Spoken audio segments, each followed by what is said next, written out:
That's the camera. Thanks for tuning in to this special election edition of the Renshaw Report.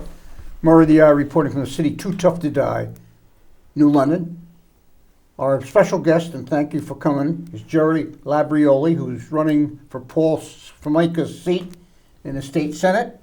And Jerry represents the town of Bosra, East Lyme, Montville, New London, Old Lyme, Old Saybrook, Salem, and Waterford. Jerry, thanks for taking the time to come on. Let's get to it, because election day is coming very quickly. Thank you, Murray. How's the campaign going so far? It feels really good. I mean, I don't know if people caught a little glimpse of my sneakers on. Can we pan back to my feet? We're working hard. I've hit 2,500 doors. We're crisscrossing the district, Murray, all 8 towns. And I feel good about what we're doing, what we're hearing, and we're doing a lot of listening. And what I'm hearing from voters is they have some significant concerns. And I think there's going to be a good turnout on Tuesday.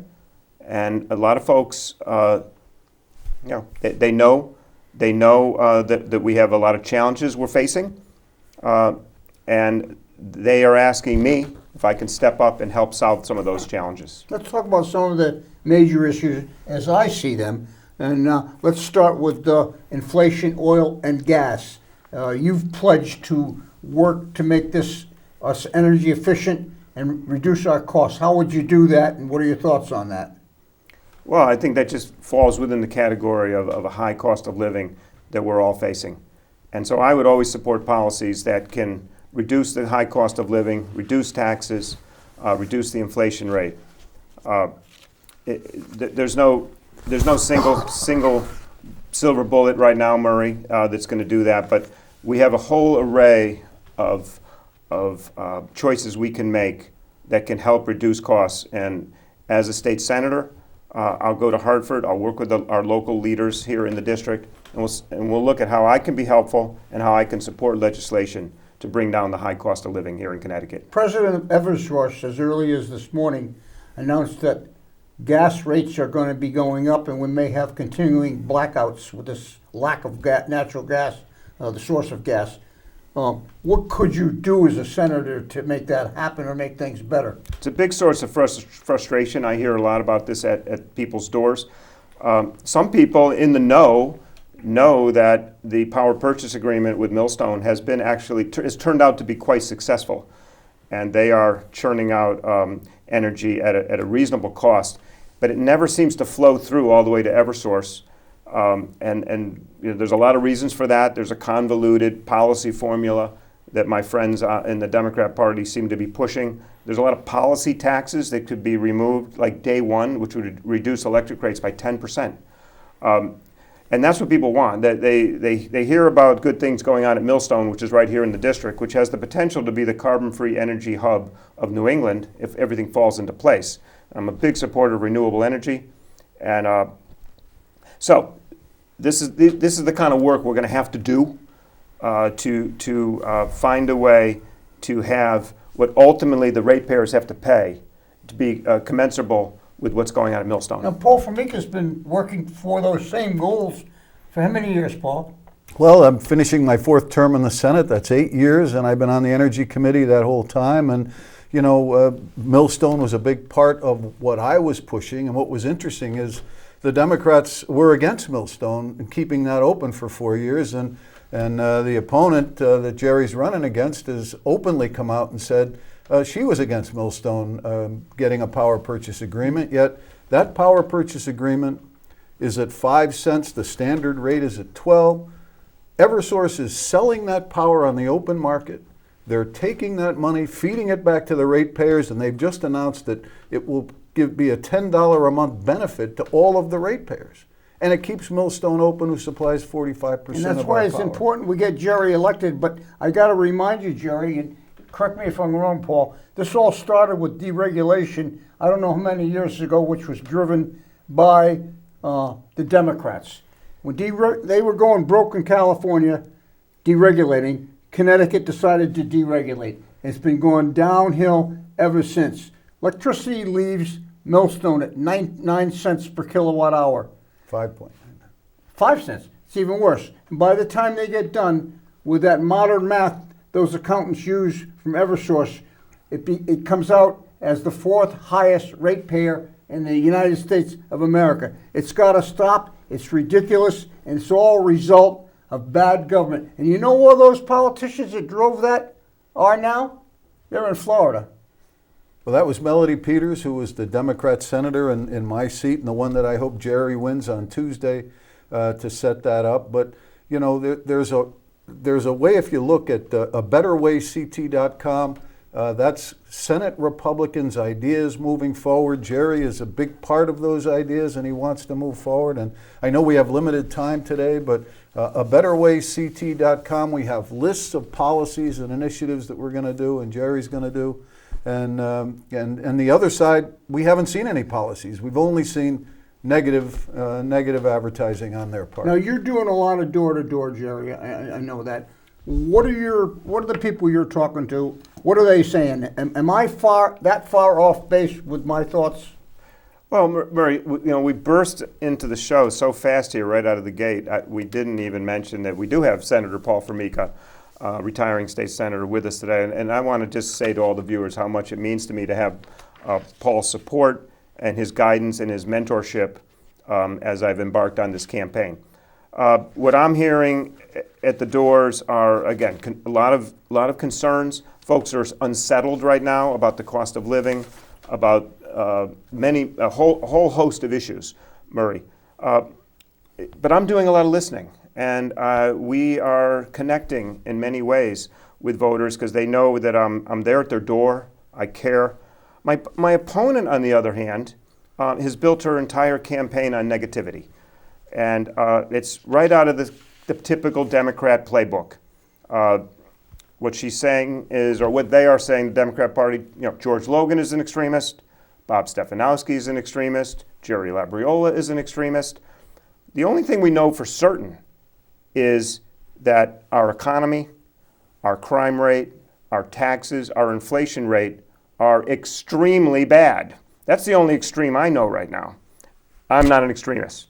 I'm pro-choice. I support common sense gun laws. I will fight for affordable health care. Those are the things I'm being hit on by my opponent. But we feel that this charade, the voters will see through the charade that is going on by my opponent and her whole party. Again, it's right out of the Democrat playbook. What's your take on the early voting bill? Or I have an open mind. Question on the ballot. Yeah, I have an open mind toward it.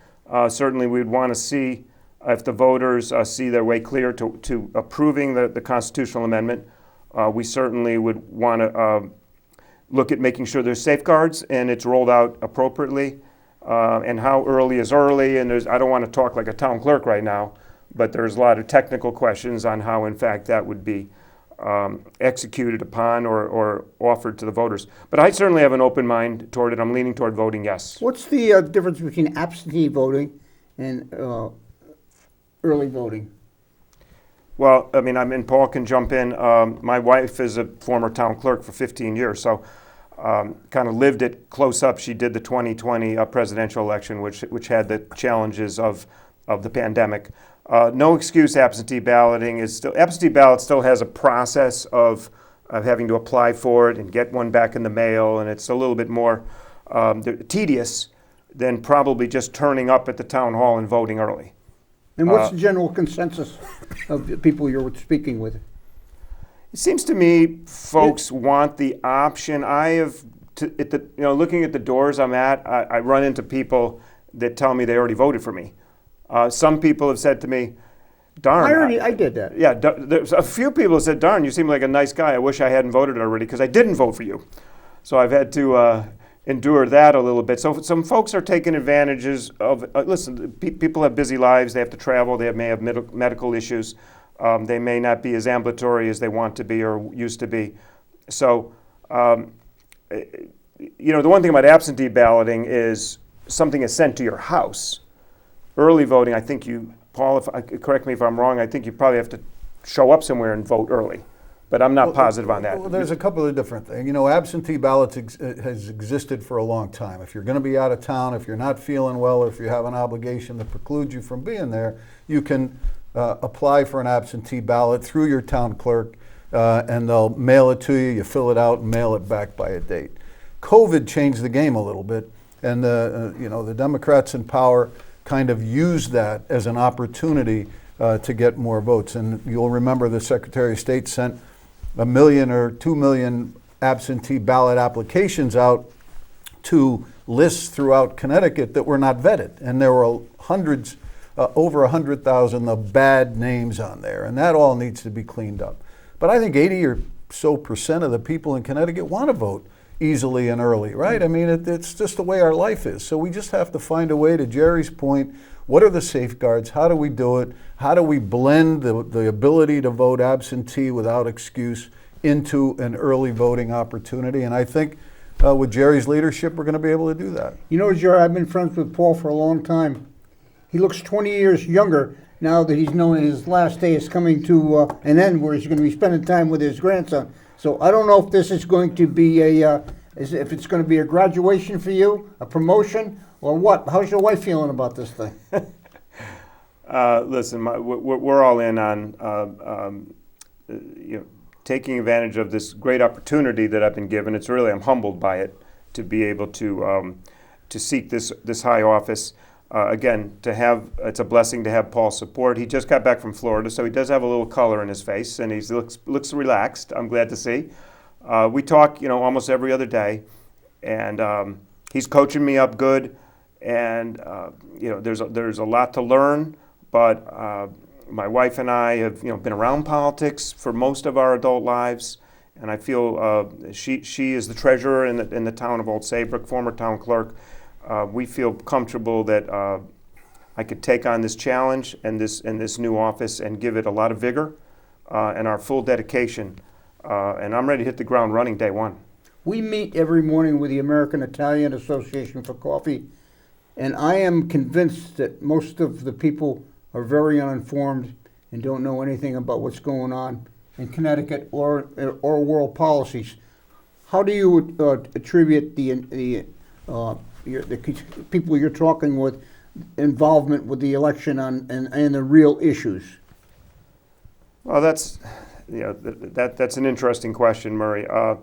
I'd like to join one of your breakfasts, by the way, and I'm sure I could fit right in. Anytime. Right? All paisan? I mean, it's all.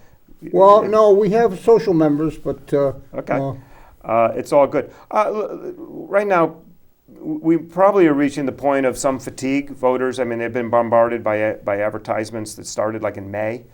A lot of it is negativity, and I think there's a little bit of a turnoff. You just kind of tune out what's going on, but probably a little more so than, and maybe Paul could relate to this also. Sometimes the pendulum swings. Elections there's wave effects. I'm feeling like, especially it's breaking late for the GOP right now in this race, and people are fed up. And I think there's going to be some enthusiasm, and some folks are a little more informed than you're leading on to be. And we're going to see some excitement on Tuesday on our side. They, of course, had it with the anti-Trump movement in 2020, 2018, and they had a little bit more maybe wind at their back. I feel like we have some wind at our back, and the folks are focusing on, after all, just kind of common sense things. And I'm a middle-of-the-road common sense candidate, Murray, but the inflation rate, the out-of-control crime rate, the sky-high taxes, these things are real. They're not getting better. So it was recently reported that Connecticut has a huge surplus in the Treasury right now. What would you do with some of those monies, and how would you handle that? Well, I've been asked that question several times. Maybe Paul knows better than me. It's kind of a moving target. I hear somewhere between $4 and $6 billion, depending on how you total it up, of surplus money, which is the people's money. My opponent wants to apply most of the money to the rainy day fund in case there's a hurricane in the future, whereas I would be much more in favor of, let's not use all of it, but how about some broad-based tax relief? I've called for a 50 basis point reduction in the sales tax. Doesn't sound like much, but it would add up over time. That would reduce the rate from 6.35% on the sales tax to 5.85%. The most regressive tax we have is the sales tax. It affects those that are least able to get by on the income totem pole the most. So that would be a great idea. There's a lot of nuisance taxes. There's a lot of ways we can help small businesses and reduce the burden on them and the regulations and the little taxes they have to pay. And we've already suspended the gas tax, and maybe we need to go further with that. Some of the people's money needs to be returned, and I'm not looking for the one-time Ned Lamont gimmick of a $100 check. That does nothing. So you go out to dinner one weekend. Something that's lasting and people can count on, especially small businesses. Small businesses always feel the big hand of government just swatting them all the time, and they can't count on what the future holds with tax policy, with regulatory policy. So small businesses are the backbone of our economy, Murray. So Look, what these are people important aren't saying about this extra money came from the 2017 budget. We were 18-18 in the Senate. We created a budget that had a spending cap, a borrowing cap, and a volatility cap. First time caps on the spending have been put in place. You remember the income tax in the early 90s? The year after that, or the next election after that, the people in the state of Connecticut voted 80% for a spending cap. It took 27 years for us to get a spending cap into that budget because the Democrats just ignored it. When we were tied, we got it in there. It's generating $400 million a year right now. But the real extra money is because of this high inflation. The sales tax has been over-collected from the people in the state of Connecticut to the tune of $800 million. You balance the budget, you do everything without that $800 million because we created the necessary revenue to balance against the necessary expenditures without that extra money. Inflation goes up, people are collecting more sales tax in the state of Connecticut.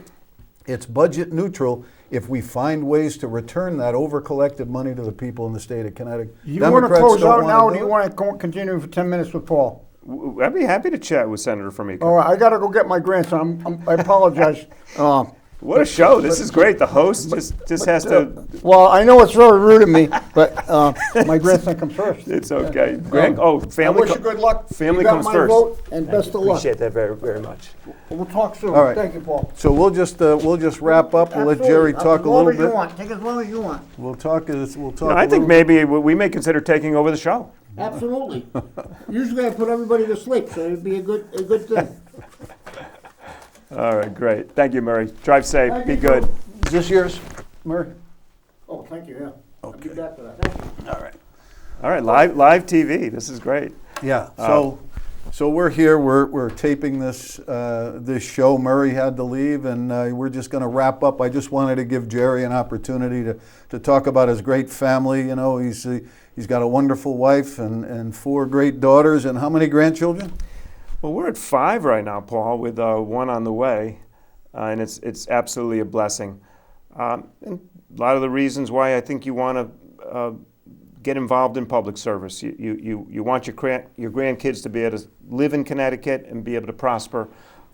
So it's something you have to fight for. But I do appreciate very much you staying over and having a little chat. My family has had a real tradition of public service, starting from the days when my dad was the first pediatrician in our hometown, and he actually did house calls. And he went on to get elected to the state senate. My brother's been a state representative for 20 years. And I've been a town attorney. My wife has been active town clerk and now elected treasurer of Old Saybrook. So this is just another, maybe a step along the way to trying to help people and to serve the public. And I really want to make a point to your viewers about how much I've appreciated your leadership in the state senate, and for your even keel, middle of the road, balanced approach to serving as a senator. And it's something I could only hope to emulate.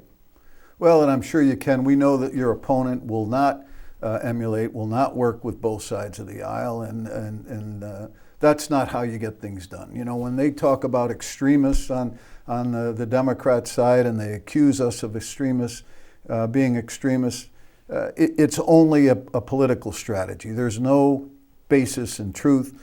You have 4 daughters. You want them to have their best path, whatever that is for them, and have that opportunity open.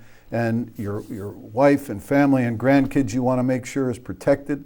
So police, although they need to be accountable, are the beacon of our neighborhoods and making sure that we're safe. And schools are, should be a product of the local community, right? Without question, Paul, and I think you hit it on the head about being an independent voice, being someone who can work with the other side of the aisle, which you have done so successfully. You never had a problem doing business with Senator Needleman or Senator Austin, right here, local, adjoining Senate districts. I'd like to point out that I've also been endorsed, in addition to by the Republican Party, by the Independent Party. And they vetted me, and what they were looking for was someone who could be an independent voice up in Hartford. So I think you take that along with the fact of trying to be middle of the road and just employing common sense, that puts you in a position to be effective. This district is not an extreme district. It is not a far left progressive district. It's pretty much a centrist district. And the New London Day described me as a centrist. And I think that's an accurate description. It's probably pretty fair description of the way you've conducted your years of public service. And I have a lot of friends that are Democrats. I have a lot of friends that are unaffiliated. They're going to be voting for me. Some of them are going to vote for me on the independent line. But they see someone in me who's right down the middle, not too far to the right, not too far to the left, able to work with all parties, not too concerned about who gets the credit. Just let's get the job done. Yeah.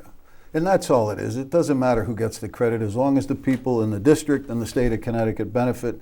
That's the name of the game up there. There's always an imbalance of power up there, whether the Democrats have a majority or whether people are arguing a bill and Democrats are for it and so are some Republicans. I mean, there's a lot of conversations up there, but I just want to touch on one. You talked about being endorsed by all of the different people you're being endorsed from, Republicans, independents, realtors, and also the police, because you're supporting the police, and the police accountability bill took it in a different direction. Your opponent is saying that she supports funding for the police. And I just have to say from me, that candidate from New London pushed a referendum in New London to take money away from the local police department. That is defunding the police. Fortunately, the people in New London voted, I believe, the most correct way and the smart way, 2-1, and voted that down. And for this candidate to be able to just turn around on a piece of paper and say, after going through that and pushing that and saying, I want to fund police, it's disingenuous. And I think it's wrong, and I don't think candidates should be able to be out there saying things that are blatantly untrue. So I'm proud of you standing up there, and if people want to vote for defunding the police and losing our protections, well, they know who to vote for. But if they want somebody who's going to stand up for neighborhoods, try to help crime rates come down here in the state of Connecticut, then I believe Jerry LABRIOLA is the person that they should be voting for here in the 20th district. I agree with you, Paul, wholeheartedly. I mean, just like you, I will always stand up for our men and women in blue and always have the back of our first responders. There is no question, regardless of any spin by my opponent, that she did lead the charge to, whether you want to call it destaffing or defunding the police. That is an inescapable position that she held last year. A year later, she now is spinning it differently. She's now calling herself a tax cutter, but she has a history of talking about supporting tax increases. After all, let's look at the mill rate in the city of New London. She's on the city council.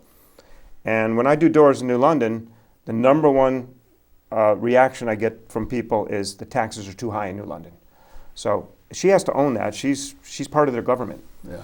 And she's also, and I don't like to spend a lot of time on my opponent. I usually talk about what I want to get done and my priorities. But certainly the Millstone power plant is such a vital part of our economy and has so much potential for the future.